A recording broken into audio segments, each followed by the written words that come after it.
Number system के बारे में ऐसा धांसू ट्रिक देने वाली हूँ जो आप ज़िंदगी में कभी भी नहीं सुने होंगे और नहीं इस तरीके से पढ़े होंगे। अगर आप भी चाहते हैं कि नंबर सिस्टम पे कमांड करना चाहते हैं तो आप इस वीडियो को शुरू से लेकर के अंत तक ज़रूर देखिएगा और आपको समझ में आ जाएगा तो इस चैनल को सब्सक्राइब एवं वीडियो को लाइक ज़रूर कीजिएगा। चलिए अपने क्लास को नमस्कार दोस्तों, मैं हूं प्रीति। स्वागत है आप लोगों का आपके अपने प्यारे यूट्यूब चैनल दिशा ऑनलाइन सेंटर में। तो आज मैं आप लोगों के लिए एक छोटा सा वीडियो लेकर आई हूं।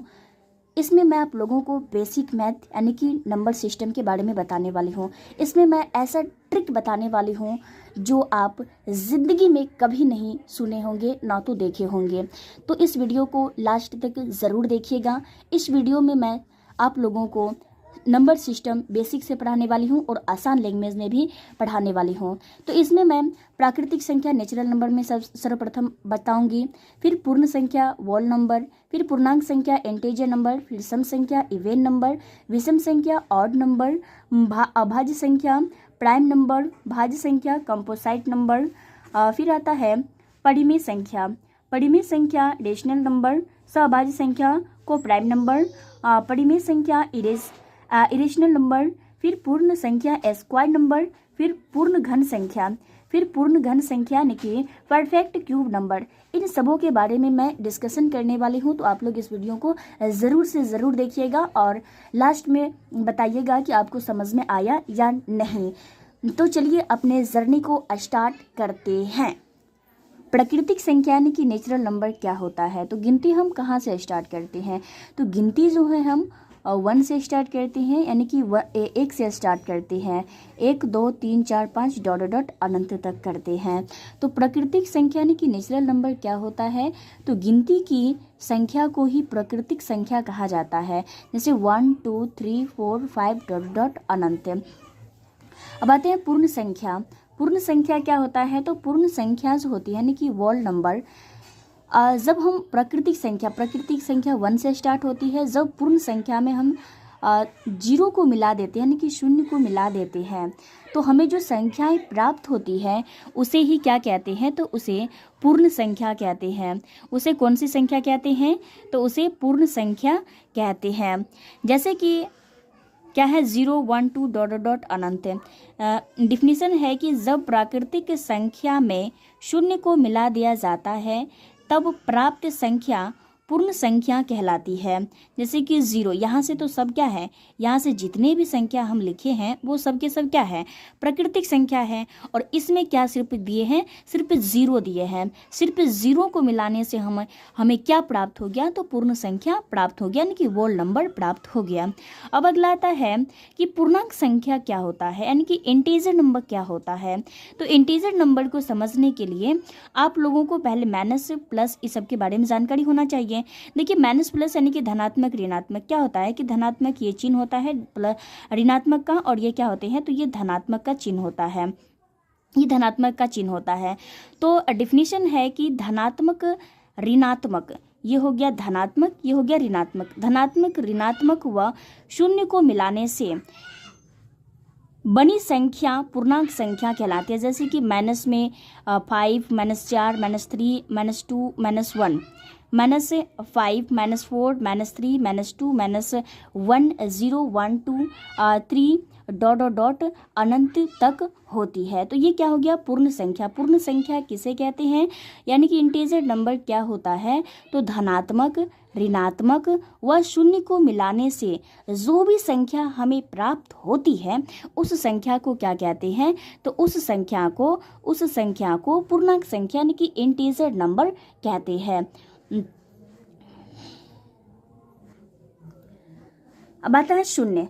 शून्य क्या होता है? तो शून्य न तो धनात्मक होता है और न ही क्या होते हैं? ऋणात्मक होता है। स्टार्ट में लिख लीजिए कि शून्य न तो धनात्मक होता है और न ही ऋणात्मक होता है। अब आता है अगला, सम संख्या क्या होती है? तो सम संख्या जो होती है यानी कि इवन नंबर। सम संख्या क्या होती है? तो ऐसी संख्या जो 2 से पूर्ण रूप से विभाजित हो जाए। ऐसी संख्या जो 2 से पूर्ण रूप से विभाजित हो जाए उसे क्या कहते हैं? तो सम संख्या यानी कि इवन नंबर कहते हैं। उसे क्या कहते हैं? इवन नंबर यानी कि सम संख्या कहते हैं। जैसे कि 0, 2, 4, 6, 8 डॉट डॉट अनंत होता है। देखिए क्या होता है कि जैसे मान के चलिए 2। सम संख्या किसे कहते हैं? ऐसी संख्या जो 2 रूप से विभाजित हो जाते हैं सम संख्या कहलाती है। जैसे कि 0, 2, 4, 6, 8 3 तो नहीं कटने वाला है, 5 तो विभाजित नहीं होने वाला, नहीं कटने वाला है, तो ये सब सम संख्या नहीं होती है। तो सम संख्या 0, 2, 4, 6, 8। आसान भाषा में समझ ले कि ऐसी संख्या समझिए कि ऐसी संख्या जो 2 से पूर्णतः विभाजित हो जाए, पूर्ण रूप से कट जाए, उसे क्या कहते हैं? तो सम संख्या यानी कि इवन नंबर कहते हैं। अब आती है विषम संख्या क्या होता है? तो विषम संख्या क्या होता है? विषम संख्या यानी कि ओड नंबर क्या होता है? विषम संख्या यानी कि ओड नंबर। ओड नंबर क्या होता है? तो ऐसी संख्या जो 2 से पूर्ण रूप से विभाजित नहीं होते हैं विषम संख्या कहलाती है। जैसे कि 1, 3, 5, 7, 9 डॉट डॉट इटिशन। अब आती है अभाज्य संख्या क्या होता है? तो अभाज्य संख्या क्या है? अब आती है अभाज्य संख्या क्या है? अभाज्य संख्या किसे कहते हैं यानी कि प्राइम नंबर किसे कहते हैं? तो ऐसी संख्या जिसके सिर्फ 2 ही गुणनखंड हो। गुणनखंड जैसे कि ये 3 का गुणनखंड कितना है? 3 है और 1 है। इसका गुणनखंड कितना है? 3 है। तो ये अभाज्य संख्या हो गया। अभाज्य संख्या किसे कहते हैं? ऐसी संख्या जिसके सिर्फ 2 ही गुणनखंड हो अभाज्य संख्या कहलाती है। अभाज्य संख्या जैसे 3, 5, 7, 11, 13 डॉट डॉट इटिशी। तो अभाज्य संख्या किसे कहते हैं? ऐसी संख्या जिसके सिर्फ 2 ही गुणनखंड हो उसे क्या कहते हैं? तो अभाज्य संख्या कहते हैं। अब आते हैं भाज्य संख्या क्या होता है? भाज्य संख्या कहते किसे हैं? तो भाज्य संख्या किसे कहते हैं? तो भाज्य संख्या यानी कि कंपोसाइट नंबर। कंपोसाइट नंबर क्या होता है? तो ऐसी संख्या जिसके 1, 2 तथा अन्य कोई संख्या का भी गुणनखंड हो भाज्य संख्या कहलाती है। जैसे कि 4, 6, 8, 10, 12 डॉट डॉट इटिशी। इसमें से कोई भी संख्या हम यहाँ पे ले रहे हैं 10 ले रहे हैं। तो 10 में गुणनखंड करके देखिए तो 2 से 2 पंचे 10 हो गया, 5 एकम 5 हो गया। 5 यहाँ पे कितना आ रहा है? 1, 2, 3। तो यहाँ पे 3 गुणनखंड कितना हो गया? 3 गुणनखंड हो गया। 3 से अधिक भी हो सकता है। यहाँ पे 3 गुणनखंड हो गया, जिसमें क्या है कि ऐसी संख्या जिसके 1, 2 तथा अन्य कोई भी संख्या भी आ जाए, 1 या 2 या अन्य कोई भी संख्या आ जाते हैं तो उसे क्या कहते हैं? तो उसे भाज्य संख्या कहते हैं। उसे क्या कहते हैं? कंपोसाइट नंबर यानी कि भाज्य संख्या कहते हैं। अब आता है अभाज्य संख्या यानी कि को-प्राइम नंबर। को-प्राइम नंबर क्या होता है? तो वैसा युग्म मतलब क्या होता है? तो युग्म मतलब होता है जोड़ा। युग्म मतलब क्या होता है? जोड़ा होता है। वैसा युग्म या जोड़ा जिसका महत्तम समावर्तक यानी कि HCF 1 हो अभाज्य संख्या कहलाती है। अभाज्य संख्या क्या होता है? वैसा युग्म मतलब जोड़ा होता है। युग्म मतलब क्या होता है? जोड़ा होता है। युग्म मतलब जोड़ा होता है। वैसा युग्म जिसका महत्तम समावर्तक यानी कि HCF जो होती है 1 हो अभाज्य संख्या कहलाती है। जैसे कि संख्या ले लेते हैं 3 और 7, 7, 1, 8 3 और 8। तो इसमें कोई भी संख्या यहाँ पे ले लेते हैं, उसको उसका HCF निकाल करके देख लेते हैं। इसका HCF कैसे निकलेगा? जैसे कि 3 से डिवाइड देंगे 8 में, तो मतलब भाग देंगे। तो भाग देने से जो होता है, भाग देने पर हमें यहाँ पे देखिए, भाग देने से हमें यहाँ पे क्या प्राप्त होता है? लास्ट में 1 से पूरा कट जाता है, पूरा डिवाइड हो जाता है। तो पूरा 1 से डिवाइड हो गया। तो इसका HCF कितना निकला? इसका HCF जो निकला है वो 1 निकला है। देखिए जो लास्ट में जो होता है ना, जो लास्ट से पूर्ण तरीके से विभाजित हो जाता है, सॉरी टूट जाता है, विभाजित हो जाता है यानी कि डिवाइड हो जाता है, तो वही जो होता है वही HCF कहलाता है। वही क्या कहलाता है? HCF कहलाता है। तो अभाज्य संख्या किसे कहते हैं? वैसा युग्म जिसका महत्तम समावर्तक यानी कि HCF जो होता है 1 हो अभाज्य संख्या कहलाती है। जैसे यहाँ पे उसका उदाहरण हो गया एग्जाम्पल, और इसका महत्तम समावर्तक यहाँ पे कितना निकला? देखिए तो कितना निकला? 1 निकला कि नहीं? निकल गया 1।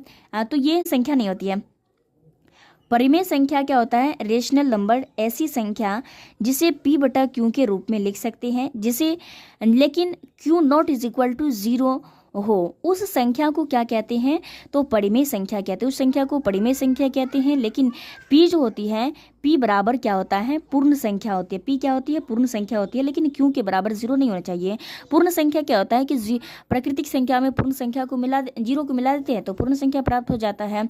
पूर्ण संख्या प्राप्त हो जाता है तो 0 बटा 4 लिख सकते हैं, लेकिन 5 बटा 0 नहीं लिख सकते। ये परिमेय संख्या नहीं है, ये अपरिमेय संख्या कह सकते हैं और ये परिमेय संख्या है। अब बात है अपरिमेय संख्या क्या होता है? तो अपरिमेय संख्या क्या होता है? ऐसी संख्या जिसे हम p अपॉन q के रूप में नहीं लिख सकते हैं।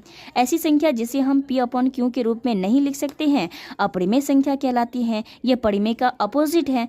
परिमेय का अपोजिट अपरिमेय। ऐसी संख्या जिसे p बटा q के रूप में नहीं लिख सकते हैं वो क्या होती है? तो वो अपरिमेय संख्या होती है। अपरिमेय संख्या, तो परिमेय के उल्टा क्या होता है? अपरिमेय संख्या होता है। ऐसी संख्या जिसे हम p अपॉन q के रूप में नहीं लिख सकते हैं।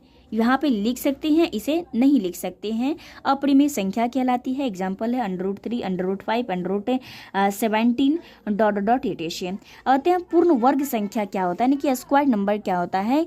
कि जब दो बार उसी संख्या को क्या होता है? जब दो बार उसी संख्या को आपस में गुना किया जाता है। क्या होता है कि जब दो बार उसी संख्या को आपस में गुना किया जाता है तो प्राप्त संख्या वो वर्ग संख्या कहलाती है। जैसे कि 3 और 3 लिए और 3 को 3 से मल्टीप्लाई किए तो कितना आया? 9 आया। तो ये 3 का स्क्वायर हो गया, तो ये पूर्ण स्क्वायर यानी कि पूर्ण नंबर हो गया। स्क्वायर नंबर हो गया, यानी कि पूर्ण वर्ग संख्या हो गया। इसी तरह से दो भी लिख सकते हैं, दो भी ले सकते हैं संख्या में। तो 2 लेते हैं तो 2 से 2 से मल्टीप्लाई करते हैं, 2 को 2 से मल्टीप्लाई करते हैं तो 4 आता है। तो ये 2 का स्क्वायर हो गया। तो ये पूर्ण वर्ग किसका हो गया? 2 का पूर्ण वर्ग यानी कि स्क्वायर नंबर ये क्या है? तो ये स्क्वायर नंबर किसका है? तो ये 2 का है, ये 3 का है। तो आई होप कि पूर्ण वर्ग संख्या भी आप समझ। पूर्ण घन संख्या क्या होता है? कि जब किसी संख्या को स्वयं उसी संख्या से 3 बार गुना किया जाता है। पूर्ण वर्ग संख्या में 2 बार गुना किया जाता था और इसमें पूर्ण घन संख्या में जो है 3 बार गुना किया जाता है, मतलब 3 बार मल्टीप्लाई किया जाता है। अतः जब किसी संख्या को स्वयं उसी संख्या से, मतलब जिस संख्या को हम ले रहे हैं स्वयं उसी संख्या को 3 बार गुना किया जाता है तो प्राप्त जो संख्या होती है वो पूर्ण घन संख्या कहलाती है। जैसे ये संख्या 2 ले लिए हैं, 2 यानी कि 2 into 2 into 2 is equal to 8 आया। तो 8 जो होती है पूर्ण घन संख्या होती है। 3 इंटू 3 इंटू 3 तो ये कितना आया? 27 ये पूर्ण घन संख्या है। तो 8, 27, 64 ये सब जो होती है पूर्ण संख्या होती है। Thank you for watching. Bye प्रीति वीडियो में और